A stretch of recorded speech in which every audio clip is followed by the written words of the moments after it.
ಈಗಾಗಲೇ MLC ಚುನಾವಣೆಯಲ್ಲೂ ಕೂಡ ಬಿಜೆಪಿ ಹಾಗೂ ಜೆಡಿಎಸ್ಗೆ ಬಂಡಾಯದ ಬಿಸಿ ತಟ್ಟತ್ತಾ ಈ ಒಂದು ಪ್ರಶ್ನೆ ಎದುರಾಗಿದೆ. ಅದರಲ್ಲೂ ಪ್ರಮುಖವಾಗಿ ಬಿಜೆಪಿಗೆ ಈಗಾಗಲೇ ನಾಮಪತ್ರ ಸಲ್ಲಿಕೆ ಸಂದರ್ಭದಲ್ಲೇ ಅನೇಕ ನಾಯಕರು ಅಂದರೆ ಯಾರ್ಯಾರು ಆಕಾಂಕ್ಷಿಗಳಿದ್ದಾರೆ ಅವರೀಗ ತಿರುಮಂತ್ರವನ್ನು ಹಾಕ್ತಾ ಇದ್ದಾರೆ. ಹಾಗಾದರೆ ಯಾವ ರೀತಿ ಬಂಡಾಯದ ಹೊಗೆ ವಿಪಕ್ಷಗಳಲ್ಲಿ ಕಾಣಿಸ್ತಾ ಇದೆ ನೋಡ್ಕೊಂಬರೋಣ ಬನ್ನಿ.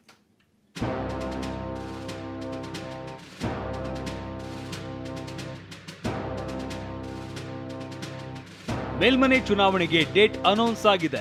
ಈಶಾನ್ಯ, ನೈಋತ್ಯ, ಬೆಂಗಳೂರು ಪದವೀಧರ ಕ್ಷೇತ್ರಗಳು ಹಾಗೂ ಆಗ್ನೇಯ, ನೈಋತ್ಯ, ದಕ್ಷಿಣ ಶಿಕ್ಷಕರ ಕ್ಷೇತ್ರಗಳು ಸೇರಿ ಒಟ್ಟು 6 ಕ್ಷೇತ್ರಗಳಿಗೆ ಜೂನ್ 3ರಂದು ಚುನಾವಣೆ ನಡೆಯಲಿದೆ.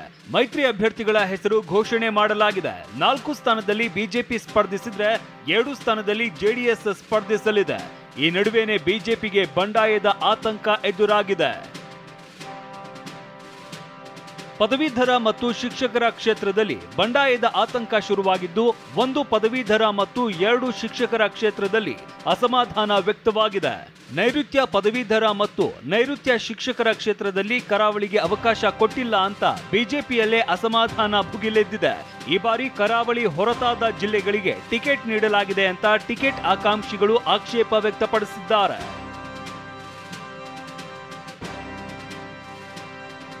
ದಕ್ಷಿಣ ಕನ್ನಡ, ಉಡುಪಿ, ಕೊಡಗು, ಚಿಕ್ಕಮಗಳೂರು, ಶಿವಮೊಗ್ಗ ಮತ್ತು ದಾವಣಗೆರೆ ಜಿಲ್ಲೆಯ 2 ತಾಲೂಕು ವ್ಯಾಪ್ತಿಯನ್ನ ನೈಋತ್ಯ ಪದವೀಧರ ಮತ್ತು ಶಿಕ್ಷಕರ ಕ್ಷೇತ್ರಗಳು ಹೊಂದಿದ್ದು, ನೈಋತ್ಯ ಪದವೀಧರ ಕ್ಷೇತ್ರದಲ್ಲಿ ಪಕ್ಷೇತರ ಅಭ್ಯರ್ಥಿಯಾಗಿ ಸ್ಪರ್ಧಿಸುವುದಾಗಿ ಉಡುಪಿ ಮಾಜಿ ಶಾಸಕ ರಘುಪತಿ ಭಟ್ ಘೋಷಿಸಿದ್ದಾರೆ. ರಘುಪತಿ ಭಟ್ ಮನವೊಲಿಕೆಗೆ ಬಿಜೆಪಿ ನಾಯಕರು ಪ್ರಯತ್ನಿಸ್ತಾ ಇದ್ದಾರೆ. ನಾವು ಈಗಾಗಲೇ ಪಕ್ಷದಲ್ಲಿ ಯಾರು ಟಿಕೆಟ್ ಅವಕಾಶಿತ ವಂಚಿತರಿದ್ದಾರೆ ಅಂಥವರು ಅಸಮಾಧಾನ ಆಗಿರುವಂಥದ್ದು ನಿಜ. ಅವ್ರನ್ನ ಸಮಾಧಾನ ಪಡಿಸುವಂಥ ಮತ್ತು ಅವ್ರನ್ನ ಮನವೊಲಿಸುವಂಥ ಕಾರ್ಯಕ್ಕೆ ನಾನೇ ಸ್ವತಃ ರಘುಪತಿ ಭಟ್ರನ್ನ ಭೇಟಿ ಮಾಡಿದ್ದೇನೆ, ಮಾತಾಡಿದ್ದೇನೆ. ನಂಗೆ ವಿಶ್ವಾಸ ಇದೆ ಪಕ್ಷದ ವಿರುದ್ಧ ಸ್ಪರ್ಧೆ ಮಾಡುವಷ್ಟರ ಮಟ್ಟಿಗೆ ಅವ್ರು ಮುಂದೆ ಹೋಗೋದಿಲ್ಲ ಅನ್ನುವಂಥ ವಿಶ್ವಾಸ ನನಗೆ. ನೈಋತ್ಯ ಪದವೀಧರ ಕ್ಷೇತ್ರದಲ್ಲಿ ಬಿಜೆಪಿಯಿಂದ ಶಿವಮೊಗ್ಗದ ಡಾಕ್ಟರ್ ಧನಂಜಯ್ ಸರ್ಜಿಗೆ ಟಿಕೆಟ್ ನೀಡಿದ್ದಾರೆ. ನೈಋತ್ಯ ಶಿಕ್ಷಕರ ಕ್ಷೇತ್ರದಲ್ಲಿ ಚಿಕ್ಕಮಗಳೂರು ಜಿಲ್ಲೆಯ ಜೆಡಿಎಸ್ ನಾಯಕ SL ಭೋಜೇಗೌಡ ಮೈತ್ರಿ ಅಭ್ಯರ್ಥಿಯಾಗಿದ್ದಾರೆ. ಇತ್ತ ಈ ಕ್ಷೇತ್ರದ ಟಿಕೆಟ್ ಆಕಾಂಕ್ಷಿಯಾಗಿದ್ದ ಎಬಿವಿಪಿ ಮುಖಂಡ ಹರೀಶ್ ಆಚಾರ್ಯ ಬಂಡಾಯ ಸಾರಿದ್ದಾರೆ.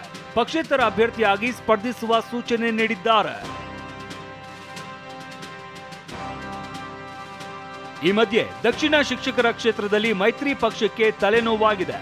ದಕ್ಷಿಣ ಶಿಕ್ಷಕರ ಕ್ಷೇತ್ರಕ್ಕೆ ಅಭ್ಯರ್ಥಿ ಘೋಷಿಸಿ ಬಳಿಕ ಕ್ಷೇತ್ರವನ್ನ ಜೆಡಿಎಸ್ಗೆ ಬಿಟ್ಟು ಕೊಟ್ಟಿರುವ ಬಿಜೆಪಿ ಅದನ್ನು ಇನ್ನೂ ಅಧಿಕೃತವಾಗಿ ಘೋಷಣೆ ಮಾಡಿಲ್ಲ.